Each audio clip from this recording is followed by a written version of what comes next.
Assalomu alaykum. Qisqichbaqa burji vakillari, sizlar bilan Sulviya va biz sizlar bilan 2026-yil fevral oyi uchun bo'ladigan o'sha tarot prognozini ko'rib chiqamiz.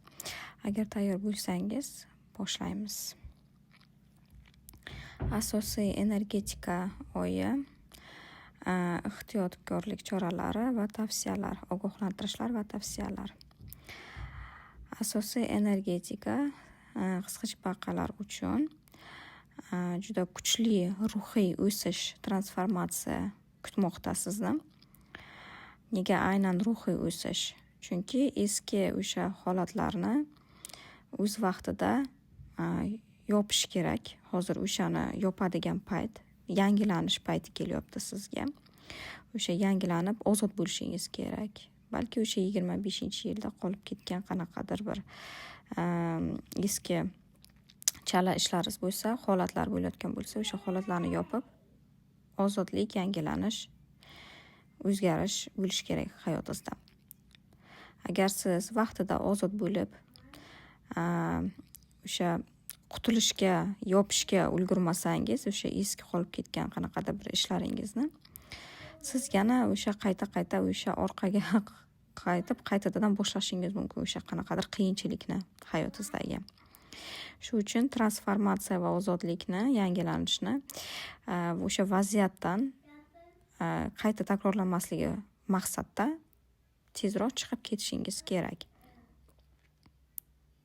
Ehtimol siz o'sha eski hayotingizda qandaydir jiddiy o'zgarishlar, burilishlar bo'lgan bo'lsa, o'sha nimadandir o'sha hujjatlar, qanaqadir xabarlar, ma'lumotlar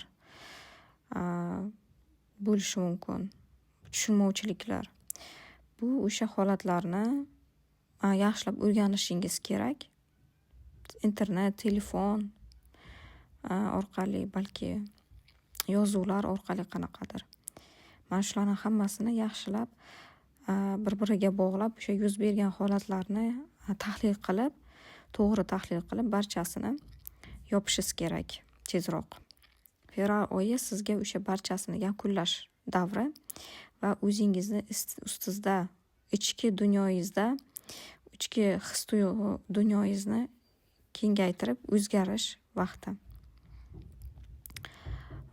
Bu vaqtni boy bermasdan to'g'ri foydalanishni, o'zingizga yaxshi tomonga, o'sha koliso fortunani yaxshi tarafga burishga harakat qiling. Shu aspektni yolg'iz ayollar, erkaklar uchun ko'rib chiqamiz. Agar yolg'iz shaxsiy hayotda yolg'iz yashaganlar uchun qarab chiqsak, bu o'sha biror bir kishi bilan tanishishingiz ehtimoli, imkoniyati bor. Agar allaqachon уже bu inson sizni hayotingizga kirib bo'lgan bo'lsa, balki u kishi sizga qandaydir bir imkoniyat berayotgan bo'lishi mumkin. O'sha munosabat yaxshilash yoki bo'lmasa qandaydir o'sish munosabatda. Shunga qanaqadir bir o'ylovdasiz, qandaydir qaror qabul qilishingiz kerak o'sha insonga nisbatan. Yoningizdagi o'sha qarorni hali qabul qila olmayapsiz. Mana shunaqa o'ylov bilan o'tadi fevral oyingiz. Uchburchak holatida yurganlar uchun, uchburchak holatida yurganlar, sizda hech qanday o'zgarish bo'lmaydi. O'sha har doimgidek barqarorlik отношениyaingizda, o'rtalaringizdagi munosabatda o'sha ham moddiy jihatdan ham, hamma o'sha tarafdan ham o'sha munosabatlaringiz har jihatdan asta-sekin o'sha rivojlanib boraveradi. O'sha holatda hech qanaqasiz keskin o'zgarishsiz. O'sha inson bilan, masalan, o'sha bironta inson yoki biron bir ayol kishi bilan o'sha uchburchak munosabat bo'layotgan bo'lsa, bir tekisda, bir xil holatda hozircha davom etadi fevral oyida. Xo'p, oilali munosabatda bo'lgan kishilar uchun qanaqadir tushunmovchiliklar yuzaga kelishi mumkin. O'rtada sovuqchilik paydo bo'lishi mumkin o'rtada. O'sha tushunmovchiliklarni bartaraf qilish uchun balki ehtimol qanaqadir hujjatlar yoki bo'lmasa nizolarni hal qilish uchun balki qanaqadir hisob-kitoblar, balki yuridicheskiy jihatdan yoki bo'lmasa o'sha telefon suhbat yoki bo'lmasa qo'ng'iroq, yozuv suhbatlari, o'sha suhbatlar bo'lib o'tadi. Ish, karyera, biznes jihatidan agar qarasak, ishlay olmaydigan, vaqtincha ishlamaydiganlar, qisqacha baqalar, sizlar vaqtincha ishlamay oladiganlarga hozircha o'sha ishlamaysiz. Hozirgi holatingiz o'sha siz qanaqadir balki bir joydan ketgan bo'lishingiz mumkin, o'sha ishdan balki bo'shagan bo'lishingiz mumkin. Hali beri siz o'sha yangi ishga o'tib ketasiz deya olmayman bu arkanda, chunki siz hozir chuqurroq o'zingiz hayotingiz, o'zingizni his-tuyg'ularingiz bilan ovorasiz. O'zingiz boshqa bir yaxshi o'sishga, o'sha eski orqada boshqa holatni qoldirib, boshqa keyingi yangi o'zgarishga, bundanda yaxshi a'lo daraja hayot qurish uchun boshqa joyga, boshqa sharoitdagi holatlarga o'tib ketyapsiz hozirgi paytda. Agar siz hozirgi bu holatda ish qidirmoqchi, qudrat topa olasizmi desang, yo'q, bu hozir sizni ish topish holatingiz emas, bu ko'proq sizni o'zingizni his-tuyg'ularingiz, emotsiya, intuitsiyalaringiz, ichki hissiyotlaringiz bilan ko'proq ishlash holatidasiz. Hozirda siz bir ma'lum holatdan o'tmoqchisiz. Siz o'sha emotsionalniy ma'lum vaziyatni, qanaqadir bir vaziyatni o'z ichingizda kechiryapsiz. Yana ham yaxshiroq hayotni o'tish uchun. Ish qidiruvchilar uchun bu sizga ish izlayotganlarga hozir yaxshi payt emas, chunki juda ko'p joylarda balki qanaqadir o'zgarishlar sodir bo'lishi kutilmoqda. Juda tez va keskin. Ehtimol izlayotgan joyingizda ham o'sha ish qisqarish sabablari bo'lishi mumkin. Tushunarsiz qanaqadir shunaqa holatlar. Va shu sababli vaqtinchalik balki sizni o'zingizni ishga ololmasliklari mumkin. Shu uchun hozircha bu sizga yaxshi payt emas, o'sha boshqa joyga ishga o'tish. Agar siz ishga kirsangiz, u ishga kirganingiz bilan bu degani agar ishga kira olsangiz ham, bu degani siz ko'p qololmasligingiz ham mumkin. Shunaqa holatlariga e'tibor bering. Balki darrov sizni o'sha qisqartirish nimasiga qo'yishlari mumkin. Shu uchun yaxshilab o'ylab ko'ring, ko'proq sizga kerakmi yo'qmi hozir shu ishga kirish. Haqiqatan ham hozir sizda hayotingiz bilan, ish bilan bog'liq hayotingizda o'sha rejalar umuman buzilishi ham mumkin. Balki o'zingizni qo'ygan qanaqadir shaxsiy rejalaringiz ham buzilib qolishi mumkin. Balki siz o'zi qandaydir bir to'satdan o'zingiz ishga chiqa olmaydigan holatdadirsiz. Mana shu holatlarga e'tibor bering. Ishda ishlaydigan insonlarga bu sizga сокращениyaga, to есть ish qisqartirish sabab bo'lishi mumkin. Shunaqa holatlar, tizimda o'zgarishlar paydo bo'lishi mumkin. Qisqartirishlar ishchilarga tegishli, ishda ishlaydigan. Iltimos shunaqa holatlarga tayyor turing. Biznesi bo'lganlarga qanaqadir noqulayliklar tizimlarda paydo bo'lishi mumkin. Shu uchun agar o'zingizni biznesingizni o'sha qanaqadir tizimda keskin o'zgarishlarga tayyorlab borsangiz, bu ancha sizga yengilroq bo'ladi. Ehtimol qanaqadir o'sha zavod yoki fabrika yoki bironta o'sha nimangizda nosozliklar balki bo'lishi mumkin. Birdan shunaqa holatlarga tayyor bo'ling. Va bu barchasini o'sha siz harakat qilasiz, o'zingizni pozitsiyangizni himoya qilishga, olg'a intilishga, har qanday qiyinchiliklarga qaramasdan o'sha jamoa bilan birlashib ishlasangiz, sizga yaxshi natija berishi mumkin va o'sha qiyinchiliklarni osonroq o'tishingiz mumkin. Shu uchun o'sha qanaqadir keladigan yangiliklarni, balki tizimlarni tahlil qilishingiz kerak, qayta ko'rib chiqishingiz kerak. Tekshiruvlar bo'lishi mumkin. Shunaqa holatlarga ham tayyor turing. O'sha nizolardan sekin astalikda chiqib ketishga harakat qiling masalalardan. Sog'liq jihatdan agar qarasak, sog'lig'ingiz yaxshi bo'ladi fevral oyida. Yomon, bu juda yomon emas, bu yaxshi karta. Yomon deya olmayman.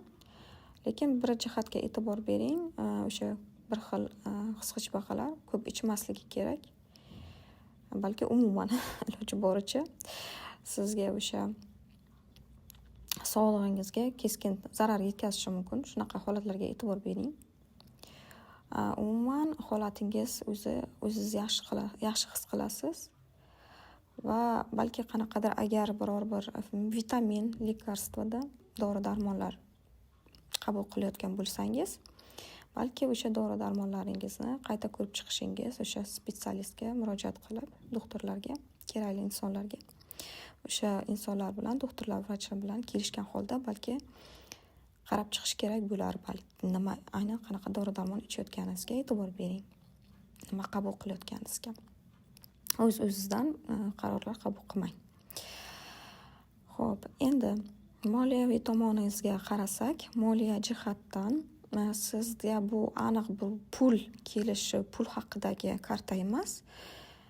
Lekin boshqa tarafdan agar qarasak, balki siz biror bir mashina xarid qilmoqchi bo'lsangiz, agar avtomashina olmoqchi bo'lsangiz, bu sizdan o'sha avtomashina olish imkoniyatingiz borligini yoki bo'lmasa boshqa bir his-hijbaqalar mashinasini sotmoqchi bo'lsa, yaxshi moliya jihatdan yaxshi narxga o'zini avtomashinasini sota olishi mumkinligi haqida xabar beradi kartalar. Agarda siz qanaqadir bir imkoniyat boricha biror joyga ko'chib o'tmoqchi bo'layotgan bo'lsangiz, moliyaviy jihatdan kuchingiz yetadimi, yo'qmi, imkoniyatingiz bormi, yo'qmi deb o'ylayotgan bo'lsangiz, ha, imkoniyat bor, kuchingiz yetadi. Bundan xavotir olmasangiz bo'ladi. Xo'p, endi sizni ogohlantirishlaringizni ko'rib chiqamiz.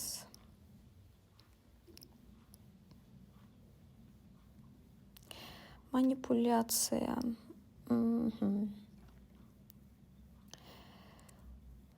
Xo'p, bo'lmasa qarang. Bu formatda ko'proq bu yerda biroz bilasizmi, sehr jodu tomondan ko'riladi. Hozirgi aytadigan xabarim. Kimgadir, hammaga ham to'g'ri kelmasligi mumkin. Iltimos, e'tibor bering. Bu kartalar ko'pincha o'sha jodu borligini yoki jodu birontasi sizga qilmoqchi bo'lishini anglatishi mumkin. Shunaqa holatlarga e'tibor bering. Agar ogohlantirish yana shuni aytadiki, sizda e'tibor bering, mana shu ichadigan bu yoqda chasha, bu yoqda chasha, bu yoqda chasha ko'rsatyapti-da. O'sha balki kimdir aynan ichirib, balki sizga o'sha biron bir yomonlik qilmoqchidir. Shu sehr joduli ishini qilishi mumkin. Shuning uchun fevral oyida kimlar bilan qanaqa nimalar ichishingizga, qanday bayram qilib o'tirishingizga e'tibor bering. Maslahatim, agar tozalanmoqchi bo'lsangiz, o'sha o'zingizni magiyadan tozalasangiz yaxshi bo'ladi. Xo'p, maslahat kartasida ham o'sha ritsar chash chiqyapti. E'tibor bergan bo'lsangiz, uni ham qo'lida qanaqadir chash turibdi. Shu uchun haqiqatan ham siz iloji boricha sizga yana bir marta maslahatim, ogohlantirishim birgalikda qo'shib agar qarasak, o'sha ichadigan narsalaringizga e'tibor bering. Bundan tashqari, agar sizga qanaqadir boshqa jihatdan agar qarasak, sizga qanaqadir yaxshi предложениеda, yaxshi takliflar tushsa, sizni quvontiradigan, albatta o'sha takliflarni ko'rib chiqing. Biznes jihatdan agar qarasak, masalan, ishga sizga taklif qilish jihatlaridan qarasalar, masalan, yaxshi taklif bo'lsa, iltimos o'sha takliflarni sehr jodu jihatidan emas, boshqa xatti-harakat jihatidan agar qarasangiz, yomon taklif emas, yaxshi takliflar beriladi va o'sha takliflar bilan o'sha uzoq vaqtga olg'a intilishingiz mumkin. O'sha siz bilan birgalikda hamkasblaringiz, sizga yaxshi hamkasblar kelishi mumkin. Shu jihatlarga ham e'tibor bering. Xo'p, endi sizga o'sha kutilmagan vaziyatlar fevral oyida qanday bo'ladi? Kutilmagan vaziyatlar. Kutilmagan holatlar shunday bo'lishi mumkinki, siz yana o'sha ezoterika mavzusiga qaytamiz. Agar ezoterika, mistika, magiya, o'sha sehr ijodiga qaytsak, bu kartalarga ko'ra aytish mumkinki, kimdadir juda jiddiy o'sha ezoterika mavzulari keskin o'sha burilish rol o'ynashi mumkin hayotingizda. Ehtimol kimdir biror narsa sizga haqiqatdan ham qilishi mumkin. Masalan, kradnik deydilar. Kradnikni o'zbekchasiga aytsak, bu xuddi qanaydir o'g'irlash, tushunyapsizmi? Sizni hayotingizni, baxtingizni, omadingizni, moliyaviy jihatdan o'sishingizni, chiroyingizni, o'shanaqa narsalarni o'g'irlash istagida kimdir shunaqa narsalar qilishi mumkin. Ruschasiga endi o'g'irlash deyiladi, o'zbekchasiga, ruschasiga kradnik deyiladi. Shunaqa narsalarga e'tibor bering. Kimdir kradnik qilishi mumkin sizga. Agar biz umuman harakatlar sifatida bunday holatda qarasak, sizga qanaqadir yo'qotishlik bo'lishi mumkin, noto'g'ri harakat qilishlari mumkin, sizni orqangizdan qanaqadir harakat qilishlari mumkin birontasi sizga nisbatan. O'sha insondan ehtiyot bo'lishingiz kerak. Bu yoshirin holat bo'lishi mumkin. Orqangizdan pistirmami, qanaqadir shunaqa narsa bo'lishi mumkin. Shunaqa holatlarga e'tibor bering. Kimdir nimadir o'g'irlamoqchi, g'oyangizni, balki sizni g'oyangizni o'g'irlashi mumkin, ideyalaringizni. Shuning uchun qisqichbaqa burch vakillari fevral oyida iltimos ehtiyot bo'ling. Xayr.